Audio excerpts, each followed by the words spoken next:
हम इस समय डीगल टोल पर खड़े हैं। जब से गुरुनाम सिंह चढ़ूनी ने पूरे हरियाणा को टोल फ्री करने का आह्वान किया, उसके बाद डीगल टोल वालों ने पूरी तरह से, डीगल ग्रामवासियों ने डीगल टोल को पूरी तरह फ्री करा दिया गया। उसी दिन से 24 घंटे डीगल वाले हैं जो लगातार यहाँ टोल पर बैठे रहते हैं। ग्रामीण यहाँ पर बुजुर्ग हों, युवा हों, वो लगातार यहाँ पर बैठे रहते हैं, पहरा देते हैं। जो आने जाने वाले लोग होते हैं उनकी पूरी तरह सेवा करते हैं। साथ ही जो 26 जनवरी को जो आह्वान किया है कि 26 जनवरी को दिल्ली हम कूच करेंगे, जो यहाँ पर राजस्थान से या मध्य प्रदेश से जो भी लोग यहाँ आते हैं उनको स्टे करते हैं यहाँ पर खाने की पीने की या व्यवस्था, क्योंकि धुंध है, आगे नहीं जाने देते उन लोगों को। आप देख सकते हैं कि पूरी तरह से या 100 मीटर से ज़्यादा हम लोगों को कुछ भी नहीं दिखाई देगा और ये अलाव सेकते नज़र आते हैं ताकि पूरी रात ये बैठकर यहाँ निकाल सकते हैं। भारतीय किसान यूनियन के महासचिव डंपी पहलवान हैं, किसान नेता दीपक धनखड़ यहाँ पर मौजूद है। ये हर धरने पर जाते हैं, लोगों को मोटिवेशन देते हैं, लगातार लोगों से बात करने का प्रयास करते हैं। दीपक, लगातार सरकार लोगों को जो बात कर रही है कहीं ना कहीं पूरी तरह से फेलियर नज़र आ रही है, लगातार बातें हो रही है और जो 10 स्तरीय बात भी हो चुकी है पूरी तरह फेल रही है, उसके बारे में बताइए। देखिए, सरकार की मंशा साफ नहीं है। 10 दौर की तो हमारी बातचीत विफल हो गई, क्योंकि शुरू में ये कोरोना काल की आड़ में बिल लेके आए, फिर इन्होंने राज्यसभा में धक्का मुक्की करके ये बिल पास कराया, तो सरकार इस बिल को वापस नहीं लेना चाहती।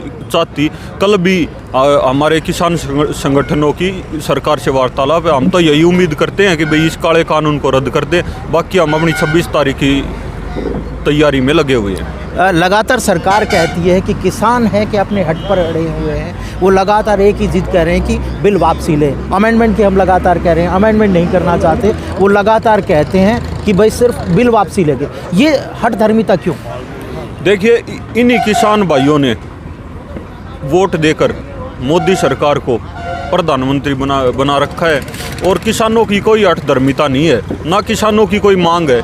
हमारे ऊपर तो ये जो ज़बरदस्ती काले कानून थोप रखे हैं, हम तो ये कह रहे हैं भाई इनको वापस ले लो। सरकार हठधर्मिता पर है, इसी कारण हम रोड पे हैं। हम तो आराम से अपना शांतिपूर्वक आंदोलन कर रहे हैं। कई किसानों की मौत भी हो चुकी है, 100 से ज़्यादा किसान मर चुके हैं, उसके बाद शहादत हो चुकी है, लेकिन फिर भी किसान पूरी तरह डटा हुआ है। हर बॉर्डर पर वो पूरी तरह मुस्तैद है। 26 जनवरी का भी ऐलान कर दिया है।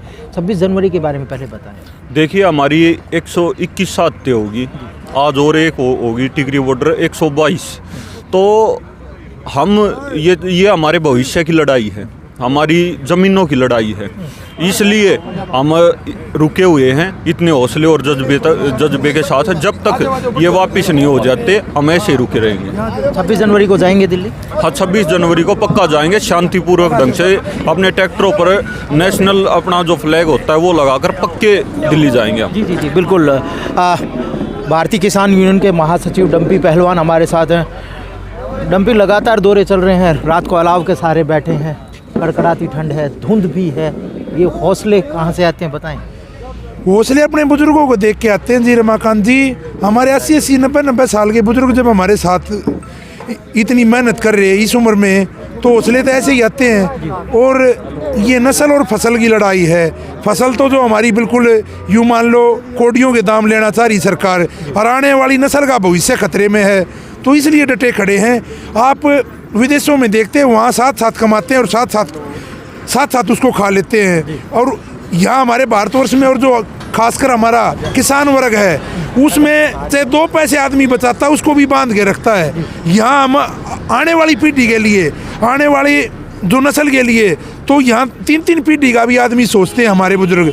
तो हम अपनी आने वाली नस्ल के बारे में नहीं सोचेंगे और हाल फिलहाल में जो हमारी फसल है उसको लुटवा देंगे, तो फिर हमारे भविष्य का क्या होगा? 19 तारीख को फिर वार्तालाप है। लगातार 10 बार जो वार्तालाप है वो पूरी तरह फेल रही है।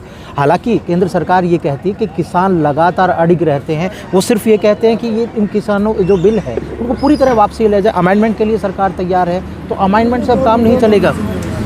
देखो, अमेंडमेंट से भी काम नहीं चलेगा। और एक आपके माध्यम से मैं ये बात बताना चाहता हूँ, ये कहते हैं हमने MSP दे रखी है, हम लिखित देते और कुछ। ये एक बार MSP पे एक्ट बना के देखो, उसके बाद आगे हमारे से बात करके देखो कितना सॉफ्टनेस मिलेगी आपको। एक बार ये MSP पे एक्ट तो बना के दो हमारे को पहले। ये कह रहे हैं हम MSP गारंटी दे रहे हैं, भाई गारंटी मत दो, आप एक्ट बना के दो और अगर आप एमएसपी पे एक्ट भी नहीं बना के दे सकते तो एक ऐसा प्रावधान करो कि व्यापारी, देखो किसान जिद नहीं कर रहा, किसान अपना भाव खुद तय नहीं कर रहा, हमारी गवर्नमेंट ने हमारा भाव तय करना, गवर्नमेंट भाव तय करे, लेकिन एक ऐसा सिस्टम ज़रूर बनाए, ऐसा एक्ट ज़रूर बनाए कि व्यापारी उससे नीचे खरीदे तो उस पर कार्रवाई हो, गवर्नमेंट खुद मत खरीदो। हम उस बात पे भी सहमत हैं, क्यों ये कह रहे थे गवर्नमेंट पे इतना बोझ पड़ेगा खरीदने में, लेकिन एक रेट निर्धारित करके और एक ऐसा सिस्टम बनाओ कि उससे नीचे अगर व्यापारी खरीदता तो व्यापारी पे कानूनी कार्रवाई हो। फिर उसके बाद देखो हमारे से बात करके 26 तारीख को जो लगातार आप लोग बता रहे कि 26 जनवरी को हम परेड में शामिल होंगे, वो निर्णय अडिग है, जाएंगे आप लोग दिल्ली? देखो निर्णय वो तो अड़िग है, उस पर हमारी तैयारी जोर शोर से है। आज भी हमने मकड़ोली टोल से या आज मैंने बापड़ौदा, आसंडा, छारा 8-9 गाँव का अपना ये भी दौरा किया है, लोकल भी दौरा किया है, तो लोगों में बहुत ही ज़्यादा जोश है और हर आदमी ने ऐसा भरोसा और ऐसा विश्वास दिलाया है कि मेरा तो ये अनुमान है कि बहुत ही भारी तादाद में विश्व की विशालतम सभा को या इसको रैली का रूप दो, एक बहुत ही भारी जनसमूह यहाँ होने वाला। अब ये आंदोलन कोई किसान आंदोलन नहीं है, अब ये जन आंदोलन बन चुका है। इस पूरे भारतवर्ष के बच्चे बच्चे में है ये, क्यों भारत एक कृषि प्रधान देश के नाम से जाना जाता है, और तब भी देश पे कोई संकट आया है तो किसान ने बढ़ चढ़ कर इस देश की मदद की है। सन 1965 को उठा लो आप, जय जवान जय किसान का नारा दिया लाल बहादुर शास्त्री जी ने। उस टाइम पे भी एक दिन का व्रत रखने की बात हो या देश में हरित क्रांति लाने की बात हो तो किसान ने आगे आगे बढ़ के सहयोग किया है। कभी सर छोटू राम का टाइम उठा लो, उस टाइम पे भी किसानों ने आगे बढ़ के इस देश को मजबूत करने का काम किया है। अब ये कोरोना काल में आप देख लो, किसानों ने इस देश को एक मजबूत स्टैंड पे रखा है और इसकी जीडीपी ज़्यादा नीचे नहीं गिरनी दी। जो भी कुछ कभी भी देश पे कोई भी संकट आया तो किसानों ने इस देश की आर्थिक स्थिति को संभाला है, और किसानों के ही बच्चे हैं, जो किसानों के मजदूरों के उन्हीं के बच्चों ने इस देश पे मतलब सुरक्षा देने का काम किया, चाहे पुलिस फोर्स लगा लो, चाहे बीएसएफ सीआरपी आर्मी लगा लो। तो इस देश की आप ये बताओ, हर एक नेता भी कहता है देश की रीढ़ की हड्डी है किसान, कहते हैं ना, फिर रीढ़ की हड्डी में तो क्रैक हो जाती है, तब भी आदमी चारपाई से नहीं हिल सकता, और रीढ़ की हड्डी आज रोडों पे पड़ी। और जैसे मेरे छोटे भाई दीपक ने बताई धनखड़ ने कि हमारी 122 शहादत होगी, तो एक छोटी बात नहीं है। एक बार सोच के देखो, अन्नदाता के साथ शास्त्री जी ने ये नारा दिया था, प्रणाम उस किसान को जिए जो देश के लिए, और किसान मरने लग रहा है, तड़प तड़प के मरने लग रहा, जो खुद अन्न उगाता है वो एक रोटी के लिए तरस रहा। ये अगर देश को नहीं संभाला गया तो देश बहुत घाटे में चला जाएगा, और एक अन्नदाता की अनदेखी करनी तो देश को बिल्कुल डुबो देना है। अन्नदाता के साथ तो एक ऐसा व्यवहार होना चाहिए, ये तो एक भगवान स्वरूप चीज़ है, क्यों इसी के बच्चे सीमा पर रक्षा करते हैं और ये पूरे देश का पेट भरने का काम करता है। और मैं आप लोगों के चैनल के माध्यम से भी कहना चाहूँगा, हमने वही विचारधारा अपनानी पड़ेगी सर छोटू राम वाली, महाराजा रणजीत सिंह वाली। मेरे सरदार भाई भी बैठे हैं, क्योंकि हम उनके वंशज हैं। उन्होंने महाराजा रणजीत ने अफगानियों के तख्त हिला दिए थे, तो उनका खून हमारे अंदर है, सर छोटू राम का खून हमारे अंदर है। तो हमारे को अपने बुजुर्गों की विचारधारा पे चलने की ज़रूरत है। और हम आने वाली 16 तारीख को बसंत पंचमी को सर छोटू राम धाम पे एक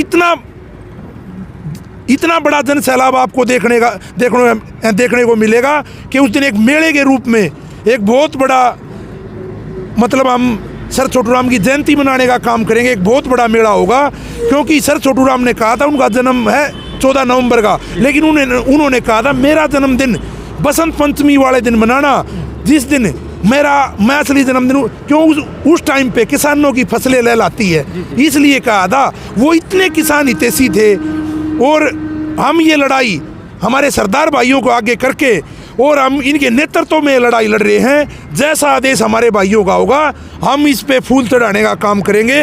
और जो भी जिम्मेवारी है, यहाँ भी हमने अपने भाइयों के लिए, जैसे हमारे भाई आते जाते खाने के लिए, बिस्तर के लिए पूरा प्रबंध, और ये जिस धरती पे बैठे, ये सर छोटू राम की धरती है, उन्हीं की खाप लगती है, लेकिन वो एक खाप पे, एक गांव पे या एक स्टेट पे भी निर्भर नहीं थे, एक ज़िले पे भी निर्भर नहीं थे। वो तो एक पूरे किसान वर्ग के, पूरे हरियाणा, पंजाब, साझा था, लाहौर तक चले गए, उधर यूपी तक चले गए, तो एक पूरे भारतवर्ष के ही नेता थे, किसान मजदूर के मसीहा थे। तो उनके जन्मदिन पर हम एक बहुत भारी कार्यक्रम करने जा रहे हैं। मैं सभी को आपके चैनल के माध्यम से आमंत्रित भी करना चाहूँगा। गैर राजनीतिक मंच होगा, वहाँ सभी भाई, आप लोग पत्रकार, छायाकार, मैं सभी को वहाँ 16 फरवरी के लिए आमंत्रित भी करता हूँ। और ये भी कहना चाहूँगा, हम अपने बच्चों को आगे सिखा सकें कि अगर हम सीधा सीधा उन्हीं की विचारधारा पे चलते तो जो ये ताकतें आज हमारे ऊपर हावी होगी ये नहीं हो पाती। क्यों? सर छोटू राम ने इन पे जो RSS वाले, इन पे पंजाब में बैन कर दिया था, इन पे पूरे पंजाब में बैन कर रखा था सर छोटू राम ने। तो हम उनकी आगे, हमारे को उनकी विचारधारा अपनाने की ज़रूरत है। अपने बच्चों में उनके, हमारे बुजुर्गों को संस्कार डालने की ज़रूरत है, जो कि आगे बढ़ के इस तरह की जो ये ताकतें ही हमारे ऊपर हैवी ना हो। और सर छोटू राम ने कहा था, एक अपना किसान संगठन खड़ा करो, उसी में से नेता चुनो, उसी में से सारी चीज़ें। तो हमारा किसान संगठन मजबूत होगा तो आगे कोई भी कानून बनेगा तो उसमें किसानों की भागीदारी होगी। वहाँ बैठ के ये बंद कमरों में जो ऐसी रूमों में बैठ के ये पैंट कोट डाल के जो फैसले लेते हैं, उनको यहाँ किसान के बारे में पता नहीं होता। तो वहाँ फिर किसानों की भागीदारी होगी तो किसानों के हिसाब से भाव निर्धारित होंगे, सारी चीज़ें। जैसे चौधरी चरण सिंह ने कही थी, वो भी हमारे बहुत बड़े किसान मसीहा और एक अर्थशास्त्री थे, बहुत ही सुलझे हुए और बहुत ही पढ़े लिखे थे। उन्होंने हमारे को बताया था उस टाइम पे, एक टाइम पे उन्होंने जब प्रधानमंत्री थे तो फसलों के भाव बढ़ाए थे, तो सभी चिल्लाने लगे। उस टाइम पे विपक्ष भी, पत्रकारों ने भी काफ़ी हंगामा किया। तो चौधरी साहब ने कहा मेरे सामने बैठो, सारा विपक्ष सामने बैठ गया और चौधरी साहब बोले आप मेरे से बहस करो। चौधरी साहब ने कहा भाई आप लोग जितने बैठो ये बताओ ऊँट का तागड़ कैसे बांधी जाती है। तो किसी के पास इस बात का जवाब नहीं मिला। फिर चौधरी साहब ने कहा मैंने भाव जायज़ बढ़ाए हैं, क्यों? मेरे को पता है 1 एकड़ में क्या खर्चा आता है और क्या मुनाफा होना चाहिए, मैंने उसके हिसाब से भाव बढ़ाए हैं। तो ये भाव भी उसी आदमी ने ये भाव तय करने चाहिए जिसको कृषि के बारे में ज्ञान हो, जिसने कृषि कर रखी हो या कृषि के बारे में ज्ञान हो, या जिसके 1 एकड़ ज़मीन नहीं, जिसको किसी कृषि के बारे में पता नहीं, उसको कृषि मंत्री बना देते हैं। आप भी एक लाला जी परिवार से आते हैं, आपको ये पता है कि जिसने कभी अपनी ज़िंदगी में व्यापार करके नहीं देखा उसको वाणिज्य मंत्री बना दिया। जिसने अपनी ज़िंदगी में कभी खेल के बारे में नहीं पता उसको खेल मंत्री बना दिया। तो वो आदमी क्या हमारा भला करेंगे, क्या फैसले लेंगे? तो उसी आदमी को उस चीज़ का विभाग दिया जाए जिसको जिस चीज़ की जानकारी हो। तो हम आपके चैनल के माध्यम से भी कहना चाहते हैं, तो एक आगे हम ऐसी व्यवस्था कायम करवा के उठेंगे कि आने वाले समय में कभी भी कोई फैसला लिया जाए तो उसमें स्पेशल किसान की भागीदारी हो। तब तक अन्यथा हम ये धरनों से भी नहीं उठेंगे, तब तक हमारी सारी मांगे नहीं, और आगे के लिए भी हम अपना ऐसा सिस्टम तय करेंगे। शुक्रिया। पंजाब से हमारे साथ कुछ किसान हैं, उनसे बात करेंगे। पाजी, लगातार शहादतें हो रही है, उसके बाद भी पूरी तरह से किसान अड़िग है, ये हौसला कहाँ से आता है? हौसला जी ਸਾਡੇ ਇਹ ਗੁਰੂ ਮਹਾਰਾਜ ਤੋਂ, ਗੁਰੂ ਗੋਬਿੰਦ ਸਿੰਘ ਜੀ ਤੋਂ, ਜਿਨ੍ਹਾਂ ਨੇ ਆਪਣੇ 4 ਪੁੱਤਰ ਵਾਰਤੇ, ਠੀਕ ਹੈ, ਸਾਰਾ ਪਰਿਵਾਰ ਵਾਰਤਾ, ਉਹਨਾਂ ਤੋਂ ਸਾਨੂੰ ਹੌਸਲਾ ਮਿਲ ਰਿਹਾ ਹੈ। 2 ਬੱਚੇ ਉਹਨਾਂ ਨੇ ਚਮਕੌਰ ਸਾਹਿਬ ਦੀ ਗੜੀ 'ਚ ਸ਼ਹੀਦ ਕਰਾਤੇ, 2 ਬੱਚੇ ਕਰਾਤੇ ਉਹਨਾਂ ਨੇ ਫਤਿਹਗੜ੍ਹ ਸਾਹਿਬ ਕੰਧਾਂ 'ਚ ਨਾਤੇ। ਇਹੀ ਜ਼ੁਲਮ ਕਰਕੇ ਉਹਨਾਂ ਨੇ ਆਪਣੇ ਬੱਚੇ करे, ਉਹੀ ਜ਼ੁਲਮ ਹੁਣ ਸਾਡੇ ਤੇ ਸਰਕਾਰ ਕਰ ਰਹੀ ਹੈ। ਇਸ ਕਰਕੇ ਅਸੀਂ ਹੌਸਲੇ ਸਾਡੇ ਬੁਲੰਦ ਨੇ। 1905 और 1906 की याद आ जाती है। ਹਾਂਜੀ ਸਾਡੇ ਮਹਾਰਾਜ, ਸਾਡੇ ਗੁਰੂਆਂ ਪੀਰਾਂ ਨੇ ਜੋ ਕਰਿਆ ਉਹ ਸਾਨੂੰ, ਅਸੀਂ ਹੁਣ ਉਹੀ ਤੇ ਉਹ ਤਾਂ ਚੱਲਣਾ ਚਾਹੁੰਦੇ ਹਾਂ ਜੀ। ਸਾਡੇ ਗੁਰੂ ਨਾਨਕ ਦੇਵ ਜੀ ਨੇ ਕਿਸਾਨੀ ਖੇਤੀ ਕਰਕੇ ਦਿਖਾਈ ਸੀ, ਉਹੀ ਅਸੀਂ ਉਹਨਾਂ ਚੋਂ ਚੱਲੇ ਹੋਏ ਆ, ਉਹੀ ਹਿਸਾਬ ਨਾਲ ਅਸੀਂ ਕਰ ਰਹੇ ਹਾਂ। जितना लंबा आंदोलन चले डट के रहेंगे। ਹਾਂਜੀ ਡਟ ਕੇ रहेंगे। ਦੇਖੋ ਜੀ 127 ਤੋਂ ਅੱਜ ਮੇਰੇ ਹਿਸਾਬ ਨਾਲ 130 ਮੌਤਾਂ ਹੋ ਚੁੱਕੀਆਂ। ਹੋਰ ਸਰਕਾਰਾਂ ਕਿੰਨੀਆਂ ਸ਼ਹਾਦਤਾਂ ਲੈਣ ਨੂੰ ਚਾਹੁੰਦੇ ਨੇ, ਦੇਣ ਨੂੰ ਤਿਆਰ ਆ। ਕਿਸਾਨ ਬੈਠਾ ਉਹਦੇ ਡਟਿਆ, ਨਾ ਠੰਡ ਦਾ ਫਿਕਰ ਆ, ਨਾ ਕਿਸੇ ਰੋਟੀ ਦਾ। ਕਿਸਾਨ ਆਪਣਾ ਚੱਲ ਰਿਹਾ। ਲੋਕ ਇਹ ਕਿਸਾਨਾਂ ਕਹਿੰਦੇ, ਲੋਕਾਂ ਨੂੰ ਵੀ ਉੱਤੋਂ ਤੋਂ ਜਿਹੜੀ ਸੰਗਤ ਬੈਠੀ ਆ ਬਾਹਰੋਂ, ਕੋਈ ਗਰੀਬ ਗੁਰਦਾਰ ਆ, ਉਹਨਾਂ ਨੂੰ ਵੀ ਲੰਗਰ ਪ੍ਰਸ਼ਾਦਾ ਮਿਲ ਰਿਹਾ। ਦੇਖੋ ਇਹ ਭਾਈ ਸਾਹਿਬ ਨੂੰ ਉਰੇ ਬੈਠੇ ਨੇ, ਇਹਨਾਂ ਨੇ ਲੰਗਰ ਲਾਇਆ, ਪਰ ਚਾਹ ਚੱਲ ਰਹੀ ਆ। ਕੋਈ ਇਹ ਨਹੀਂ, ਕੋਈ ਭੇਦਭਾਵ ਨਹੀਂ ਵੀ ਕੌਣ ਕੋਈ ਜਾਤੀ ਦਾ, ਕੋਈ ਕਿਸੇ ਦਾ ਕੋਈ ਮਤਲਬ ਨਹੀਂ ਕਿਸੇ ਨੂੰ। ਜਿਹੜਾ ਆਵੇ ਲੰਗਰ ਚ, ਕਿਸਾਨ ਸਭ ਕਿਸਾਨ ਜਾਤੀ ਆ, ਕਿਸਾਨ ਭਰਾ ਹੈ, ਸਾਰਾ ਕੁਛ ਆ। 26 जनवरी की कैसी तैयारी? 26 जनवरी ਦੀ ਪੂਰੀ ਤਿਆਰੀ ਹੈ। ਦੇਖੋ ਟਰੈਕਟਰ ਲੋਡ ਰਹੇ, अच्छा, ट्रैक्टर लेके जा रहे हैं। 26 जनवरी को पहुँचेंगे। हाँ जी, पहुँचना ही पूरा।